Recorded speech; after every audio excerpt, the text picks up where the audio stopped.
Spodding is a part of carp fishing that's received an awful lot of press in the past few years, and rightly so. It offers the angler a real fishing edge when implemented correctly. Here, 2 times British carp champion Brian Jarrett shows how to cast a spod to the right spot every time. A good, powerful cast is one of the secrets of successful spodding, and with practice, your catch rate will soar.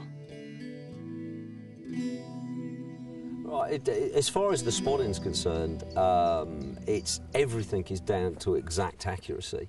Sort of over the last probably 5 or 6 years, when I've fished a lot of sort of international matches and British Championship matches, you find that because of the number of anglers we've got on the banks now, and when you get into a competition, there's so many lines going in, everything has got to be perfect. So what I tend to do now is I always have 2 bank sticks which are exactly a rod apart. And as soon as I find a spot with a marker rod, I come down to that, I bring it back in and mark it off on the sticks to the exact distance of how many turns, and put a mark on if it's a part turn. I then relate that to the spod rod, so the spod is clipped identically directly over the top of the rigs.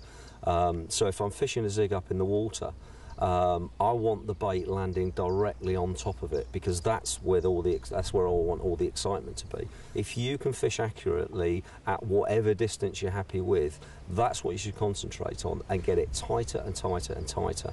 2 rods or even 3 rods on a spot, baited very, very tightly, it gets very exciting at times. When you have your first take, you know that the second one isn't far behind, and possibly the third one, and you can have all 3 rods dancing away at the same time, and I mean it looks and feels brilliant. With spodding and the casting side of it, is you've got to put power in. You're starting off with a spod that's got an amount of bait in there which is quite heavy, and it's quite a thing to pull through the air. It's obviously bulkier than a lead, so you do need to put that early power into the cast. You need to extend your arms so that you're getting the full momentum of the actual arc coming round, and you're always overcasting. If you're looking at spodding 60 yards, you need to look at 80 or 90 yards, and that's where you're trying to put it.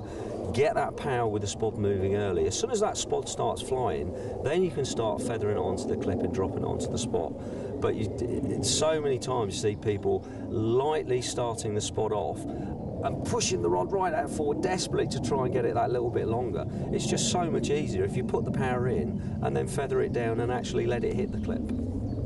Yeah, I mean, there are specialist rods now. I mean, in huge arrays of test curves, I mean, you can go, sort of 5.5 pound, very heavy ones, which are brilliant for range, but the accuracy on shorter range tends to be, you find a little bit more of a job for getting the feel for it.